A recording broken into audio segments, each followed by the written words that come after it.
Hi friends, എല്ലാവർക്കും നമസ്കാരം. അപ്പോൾ ഇന്നത്തെ നമ്മുടെ സബ്ജക്റ്റ് വളരെ ഇൻട്രസ്റ്റിംഗ് ആണ് കേട്ടോ. പ്രകൃതി നമുക്ക് തന്നിരിക്കുന്ന ഏറ്റവും സുഖകരമായിട്ടുള്ളൊരു അനുഭവമാണല്ലോ ലൈംഗികത എന്ന് പറയുന്നത്. അപ്പോൾ ഇത് ആസ്വദിക്കുന്ന രീതിയും വ്യത്യാസപ്പെട്ടിരിക്കും ഓരോരുത്തരുടെയും. ഇപ്പം നമ്മൾ സമൂഹത്തിൽ നോക്കുവാണെങ്കിൽ ഒരു 30% പേർക്ക് അമിതമായ കാമവികാരമുള്ളവരാണ്. ഒരു 30% പേര്. എന്നാൽ ഒരു 30% പേരുണ്ട് അവർക്ക് അത്രയ്ക്ക് വലിയ വികാരമൊന്നുമില്ല, വികാരം കുറവുള്ളവരാണ്. ബാക്കി 60% പേര് നോർമൽ രീതിയിൽ, സാധാരണ, കൂടുതലുമില്ല കുറവുമില്ല, ആ ഒരു രീതിയിലുള്ള ഒരു 60% പേരുണ്ട്.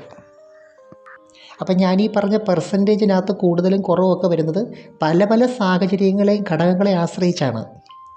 ഒരു വ്യക്തിയുടെ പാരമ്പര്യം, അവരുടെ ശരീരഘടന, ആഹാര രീതി, ലൈഫ് സ്റ്റൈല്, ഹോർമോണിൻ്റെ പ്രവർത്തനങ്ങൾ, അതുപോലെ അവരുടെ സാമ്പത്തിക നിലവാരം, പിന്നെ അവരുടെ വിദ്യാഭ്യാസം, അങ്ങനെ ഒരുപാട് ബൗദ്ധികപരമായിട്ടുള്ള വളർച്ച, ഇതൊക്കെ തന്നെ നമ്മുടെ വികാരങ്ങളെ വ്യത്യാസപ്പെടുത്തുന്ന ഘടകങ്ങളാണ്.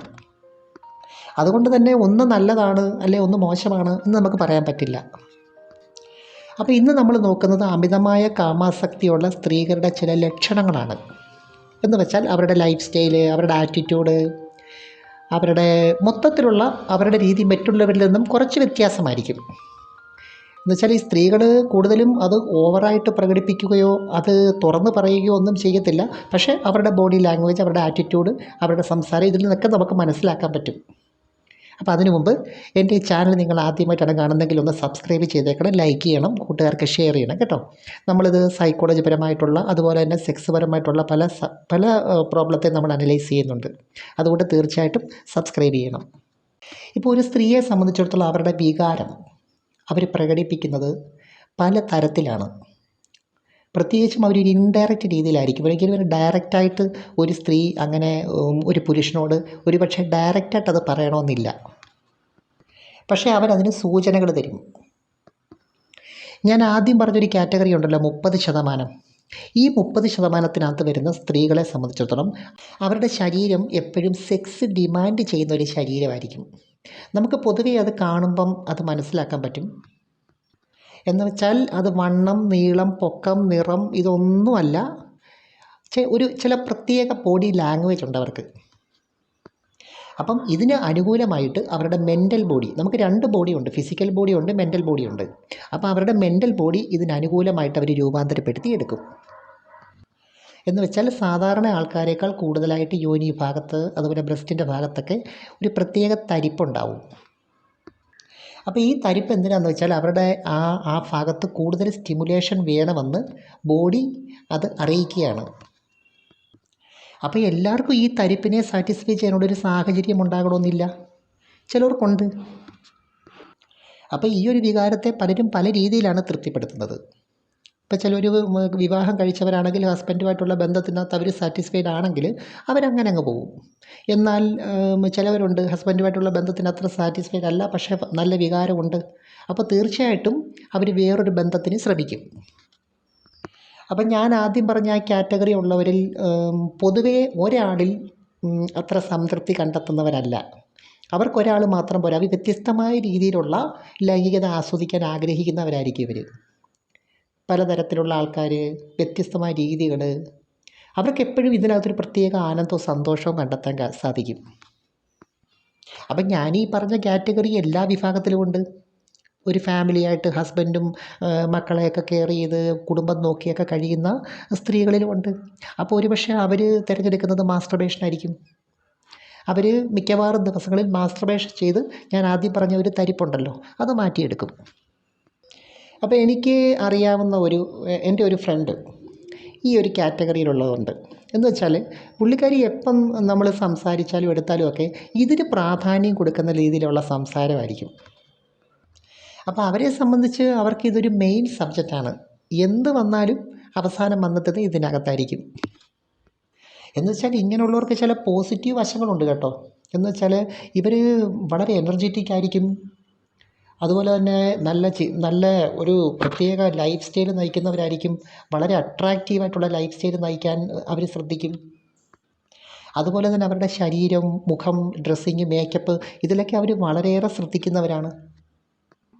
അപ്പോൾ അവരുടെ ഉള്ളിൽ തന്നെ ആര് കണ്ടാലും എന്നെ ഒന്ന് നോക്കണം, എന്നെ അട്രാക്റ്റീവ് ആകണം. ആ നോക്കുക എന്ന് പറഞ്ഞാൽ ഈ രീതിയിൽ. ഇപ്പോൾ പുരുഷന്മാരായാലും അവരെ ഒരു കാമ കണ്ണുകൊണ്ട് നോക്കുന്നത് അവരുടെ ഉള്ളിൽ വളരെയേറെ ഇഷ്ടമാണ്. അവരുടെ ഉള്ളിൽ അത് വളരെയേറെ നിഗൂഢമായ ഒരു ആനന്ദം അവരനുഭവിക്കുന്നുണ്ട് ആ ഒരു പ്രത്യേക കണ്ണുകൊണ്ട് നോക്കുന്നത്. അപ്പം ഞാനിപ്പോൾ ഇവിടെ സ്ത്രീകളെക്കുറിച്ച് പറയുന്നെങ്കിലും പുരുഷന്മാരും ഇതേ പെർസെൻറ്റേജ് ഇതേ കാറ്റഗറി ഉള്ളവരുണ്ട്. ആ 30% പേര് ചില പുരുഷന്മാരുണ്ട്. അപ്പോൾ അവർക്ക് അമിതമായ വികാരമുള്ളവരുണ്ട്. അപ്പോൾ അവരുടെ ലൈഫ് സ്റ്റൈൽ നിങ്ങൾ നോക്കിയാൽ അറിയാം, സാധാരണക്കാരിൽ നിന്ന് കുറച്ച് വ്യത്യാസമായിരിക്കും. ഈ ചില പുരുഷന്മാർ കണ്ടിട്ടില്ലേ, ഒരു സ്ത്രീ നടന്നു പോയാൽ അവർ മൊത്തത്തിൽ സ്കാൻ ചെയ്ത് അവരുടെ ഓരോ ഭാഗങ്ങളും ഇങ്ങനെ നോക്കി നോക്കി അതിൻ്റെ കുലുക്കം, പ്രത്യേകിച്ച് ബട്ടക്സിൻ്റെയൊക്കെ കുലുക്കം. നമ്മളൊക്കെ ചിലപ്പോൾ നടന്നു പോകുമ്പം നമുക്കറിയാം, നമ്മൾ നോക്കുന്നില്ലെങ്കിൽ നമുക്കറിയാം ഇയാൾ എങ്ങോട്ടാണ് നോക്കുന്നത്, അവരെവിടാണ് ആസ്വദിക്കുന്നത്. ഇതെല്ലാം സ്ത്രീകൾ അറിയുന്നുണ്ട്, അവർ അത് എൻജോയ് ചെയ്യുന്നുമുണ്ട്. അപ്പം ഞാൻ നേരത്തെ പറഞ്ഞ ആ ഫ്രണ്ട് ഉണ്ടല്ലോ, അവർ ഫാമിലിയൊക്കെ നന്നായിട്ട് മാനേജ് ചെയ്യുന്നവരാണ്. ഫാമിലിയൊന്നും ഒരു പ്രശ്നവും ഇല്ല. അതുപോലെ തന്നെ ഈ കുട്ടികൾ, പഠിക്കുന്ന കുട്ടികളുണ്ട്. പക്ഷേ ആ ഫാമിലി ഒന്നും അവരുടെ ഈ പേഴ്സണലായിട്ടുള്ള കാര്യമാണെന്ന് അവർ പറയുന്നത്. ഇത് അവരുടെ പേഴ്സണലാണ്. അതൊന്നും അവരുടെ ഫാമിലിയെയോ മറ്റ് ബന്ധങ്ങളെയോ ഒന്നും ബാധിക്കത്തില്ല. പക്ഷേ എന്നാൽ അവർക്ക് പല എക്സ്ട്രാ ബന്ധങ്ങളും ഉണ്ട്. അപ്പോൾ ചില പ്രത്യേക ദിവസങ്ങളിൽ എത്ര കളിച്ചാലും മതിയാകത്തില്ലെന്നാണ് പറയുന്നത്. അവർക്കിങ്ങനെ അടിച്ചു കൊടുത്തോണ്ടിരിക്കണം. അപ്പോൾ ഇവർക്ക് ഈ കൂടുതൽ സമയം ഇങ്ങനെ അടിച്ചു കൊടുക്കുന്നവരുടെ ഒരു പ്രത്യേക ഇഷ്ടമുണ്ട് കേട്ടോ. അപ്പോൾ അങ്ങനെയുള്ളവരോടൊരു സൗഹൃദം എപ്പോഴും ഇവരിങ്ങനെ കീപ്പ് ചെയ്തുകൊണ്ടിരിക്കും. അപ്പോൾ ഇവർ പൊതുവേ മനസ്സിലെപ്പോഴും ഇങ്ങനെ ഒരാളെ ഇങ്ങനെ കൊണ്ട് നടക്കും. ഈ കാറ്റഗറിയിലുള്ള സ്ത്രീകളെ സംബന്ധിച്ചിടത്തോളം അവരെല്ലാ പുരുഷന്മാരെയും ഒരേപോലെ അല്ല കാണുന്നത്, ഒരേ കണ്ണുകൊണ്ടല്ല കാണുന്നത്. അപ്പോൾ അവർക്കറിയാം ഓരോരുത്തരോടും എങ്ങനെ പെരുമാറണം, ഏത് രീതിയിൽ പെരുമാറണം, അവരുടെ ഉള്ളിലുള്ള ആഗ്രഹം ഏത് പുരുഷനെ അറിയിക്കണം, അവർക്ക് പ്രാപിക്കാൻ പറ്റിയ ആൾ ആരാണ്, ഇതെല്ലാം അവർക്ക് സെൻസ് ചെയ്യാനുള്ളൊരു കഴിവുണ്ട്. അപ്പം അവരെ സംബന്ധിച്ചിടത്തോളം അവർക്ക് ഈ ഓർഗാസം വളരെ നല്ല രീതിയിൽ അവർ ആസ്വദിക്കുന്നവരാണ്. അപ്പം ആരാണോ അതിന് കാരണക്കാരനാകുന്നത്, അവരുടെ ആ ഒരു അനിർവചനീയമായ ആനന്ദത്തിന് കാരണമാകുന്ന ആരാണോ, അവരെ എപ്പോഴും ചേർത്ത് പിടിക്കാനും അവരെ പ്രാപിക്കാനും അവർക്ക് വേണ്ടി ഏത് രീതിയിൽ അഡ്ജസ്റ്റ് ചെയ്യാനും ഒക്കെ അവരുടെ മനസ്സുകൊണ്ട് അവർ റെഡിയാവും. അപ്പോൾ അവരെ സംബന്ധിച്ചിടത്തോളം അവർക്ക് ഇതിനോട് വളരെ പോസിറ്റീവായിട്ടുള്ളൊരു മനോഭാവമാണ്, ഒട്ടും നെഗറ്റീവില്ല. പിന്നെ വേറൊരു കൂട്ടരുണ്ട്, ഒരുപക്ഷെ അവർക്ക് വേറെ ആരെയും അങ്ങോട്ട് പ്രാപിക്കാനുള്ള ഒരു സാഹചര്യമില്ല, അവർ മാസ്റ്റർബേഷൻ ചെയ്യാൻ അവർക്ക് വലിയ ഇൻട്രസ്റ്റ് ഇല്ല. പക്ഷേ അവർ ആ ഒരു സെക്സ് എനർജിയെ അവർ വേറെ എനർജിയായിട്ട് ഡൈവേർട്ട് ചെയ്തിട്ട് ക്രിയേറ്റീവായിട്ടുള്ള കാര്യങ്ങൾ ചെയ്യാനായിട്ട് വിനിയോഗിക്കും. അപ്പം ഇതിനിടയ്ക്ക് ഞാനൊരു കാര്യം പറയട്ടെ. ഈ ലൈംഗികത എന്ന് പറയുമ്പം ഇലയ്ക്കും മുള്ളിനും കേടില്ലാത്ത രീതിയിൽ വേണം നമ്മൾ ലൈംഗികത ആസ്വദിക്കാൻ. അതുകൊണ്ട് ആർക്കും ഒരു ബുദ്ധിമുട്ട്, ഒരു പ്രയാസങ്ങൾ, ഒരു പ്രശ്നങ്ങൾ അത് കാരണം ഉണ്ടാകാൻ പാടില്ല. എന്നാൽ സ്ത്രീകളെ സംബന്ധിച്ച് എല്ലാ ദിവസവും ഈ വികാരം ഉണ്ടാകണമെന്നുമില്ല. അവരുടെ മാനസികാവസ്ഥ, അവരുടെ ശാരീരികമായിട്ടുള്ള ചേഞ്ചസ് ഉണ്ടല്ലോ, ഇപ്പം മെനിസ്ട്രേഷൻ സൈക്കിള്, അതുപോലെ തന്നെ ഇപ്പം മെനപ്പോസ് ആകുന്നവരാണെങ്കിൽ അതൊക്കെ ഇതിനെ ബാധിക്കുന്ന കാര്യങ്ങളാണ്. എന്നാൽ മെൻ്റൽ ബോഡിയിൽ അവർക്കിതിനോടൊരാവേശം, ഒരഭിനിവേശം മിക്കവാറും സമയങ്ങളിൽ കാണും.